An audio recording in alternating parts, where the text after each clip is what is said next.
এখন আইসো না, পরে আইসো। তোমার ভাইয়া একটু পরে মাঠে থেকে চলে আসবো। সমস্যা নাই, সমস্যা নাই। সেদিনকার মতো ভাই যদি চলে আসে, খাটের নিচে লুকাইয়া থাকবো। আরে গাধা, সেই দিন তো খাটের নিচে লুকাইয়া বাইচা গেছো, প্রতিদিন কি বাইচা যাবা নাকি? ভাবি, যত যাই বলো, আজকে তোমার বাবা পিঠে না খায় কিন্তু আমি যাইতাছি না। আরে তুমি বুঝতেছো না কেন?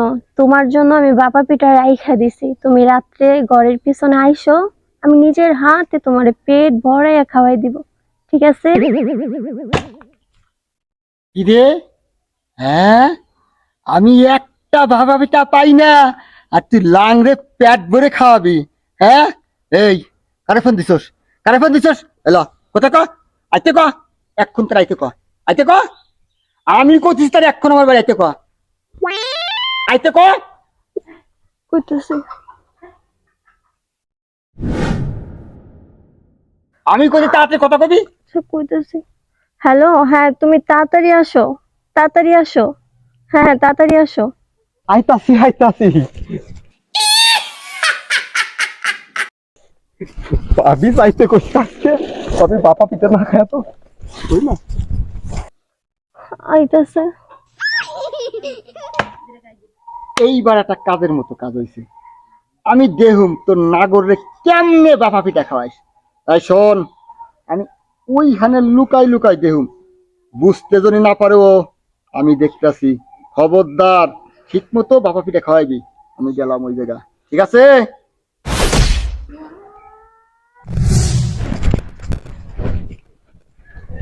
ভাবি, আমি কিন্তু আইসে পড়ছি। আপনার বাবা পিঠা খাওয়ার জন্য আমার খালি বুকের ভিতরে দরপর দরপর করতেছে। তাড়াতাড়ি চলেন, ঘর চলেন। তোমার আসতে বলছে দেখে কি আসতে হইব? তাড়াতাড়ি যাও এখান থেকে। আরে ভাবি, তুমি তো আইতে কইলা, লও ঘরে লও, আমার তো আর সহ্য হইতেছে না। হারামজাদা, আমার বোর বাপা পিঠে খাইতে আইসোস? হ্যাঁ, বাপা পিঠে কেমনে খাওয়াইতে হয় সেই যে আমি তোর আজকে দেখাই সারুম। তোর একদিন আমার যে কয়দিন লাগে। আরে যাও, এখনো বসে আছো, যাও তো, যাও। এই কিরে হারামজাদা, হ্যাঁ কই যাস? বাপা পিঠে খাবি না?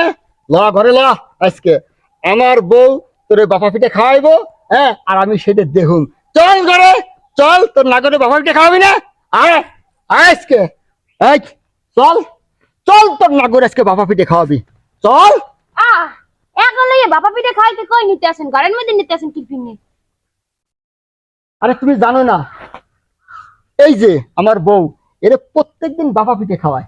তা আজকে হাতে নাতে ধরছি, আজকে বেরো বাপা পিঠে খাওয়ানোর জন্য ঘরে নিয়ে দেখতেছি। কি কস কদ্দুস, তোর বউ ইসাকরে বাফা পিঠা খাওয়ায়? মানে এটা তো বুঝলাম না। তুমি আনা বলতে পারো না? বাবা পিঠে খাওয়ায় কুদ্দুসের বউ, তা আবার ইসাকরে ঘরে নিয়া কি পিঠে বোঝো নাই? এই মাতারি লাগে, এই বেটার লাগে, পরকীয়া দিনে আছে, এই কারণে এরা দুইজনে মিলে ঘরে যে বাপা পিঠে খায়। কি কদ্দুসের বউ, কথাটা কি ঠিক?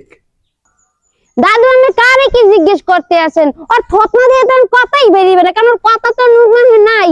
এখন যদিও কথা কয় তাহলে তো কে নুগুতেছে আর কিছুই খাইবে না। এমনকি অস্বীকার করার মতো কিছু আর আছে? হ্যাঁ, আরে এই যে ইসাক, ফের এইটা আমি তো দেখি ঘরে বউ তুই পরনের দিকে নজর দাও, এটা কিন্তু ঠিক না। এই যে কথা তোমার কিন্তু পুলিশে ধরাই দেওয়া উচিত। হ্যাঁ মাদবার সাপ, যেহেতু আপনি আইয়ে পড়ছেন, এটা কিছু করেন। আমি এই বউ আর রাখুম না। রাখবা না মানে? তাহলে এই বউটা এখন কই যাইবো? আর সোবানাল্লাহ এই ড্রামের মাথায় ধরে না, আমি মাতবর মানু কমে আর যাইবো। ইসাকের লাগে যেহেতু পিরিতার চলে, তাইলে আর কমে যাইবো, ইসাক গোবারে দিতে যাইবো। হ্যাঁ, ইসাকের তো বউ আছে, হতিনে টাক খাইয়ে খাইয়ে সংসার করবে, হলেই ভালো। শেফা, এটা তুমি কি কইলা? ওর ঘরে স্বামী আছে, আমারও ঘরে বউ আছে, আমি আরে নিয়ে এখন কি করব? কি করবি মানে? হ্যাঁ, তোর মতো বেড়াকে শাস্তি পাওয়া উচিত। এইসব বাতারিকে দিয়ে যদি তোকে শাস্তি না দিই, তাহলে সমাজের পরকীয়া খালি বাইরেই যাইবে। তোর ঘরে যেহেতু বউ আছে, তুই একটু পরের বর্দি কাছে কি লিগা? হ্যাঁ চল মাতবার সাহেব, আজকে আমনের বাড়িতে বই এই দুই নারী পুরুষের শাস্তি হইবে। আট চল আট নিয়ে চলো, আট চল চলো আট ও হারামজাদা, চল। চল।